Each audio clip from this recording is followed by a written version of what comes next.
Corruzione. Da Roma il governatore del Veneto Zaia si dice favorevole alle dimissioni del ministro Maurizio Lupi coinvolto nell'ultimo scandalo Tangenti. Penso che si debbano presentare le dimissioni per un fatto di opportunità, nulla di personale contro il ministro Lupi. Per quel che riguarda l'inchiesta, i processi si celebrano all'interno dei tribunali. Grandi opere. Nelle intercettazioni ci sono passaggi pesanti, dice Zaia, che anche pur senza rilevanza penale da parte di un uomo delle istituzioni esigono di essere chiariti. Un malcostume quello della corruzione che non risparmia nessuno da nord a sud. Evidentemente ci sono dei ladri, dei disonesti, dei corrotti che a prescindere dall'opera, dall'entità dell'opera, cercano di guadagnare sulle opere.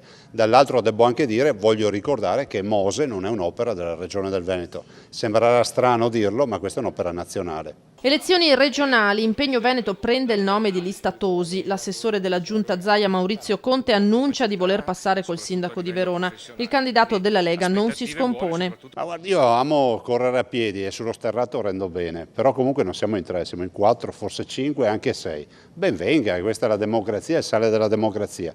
Noi abbiamo i sondaggi che ci danno vincenti, ma nonostante questi correremo pancia a terra per vincere bene. La sfidante del PD Alessandra Moretti continua intanto la sua corsa e torna sulla sanità. Le liste d'attesa sono la punta dell'iceberg di un sistema che non funziona, attacca. Possiamo risolvere tutto tornando a puntare sul territorio con un progetto che si fondi sulle medicine di gruppo integrate. Ne vogliamo una ogni 15.000 abitanti, ossia 330 in tutto il Veneto.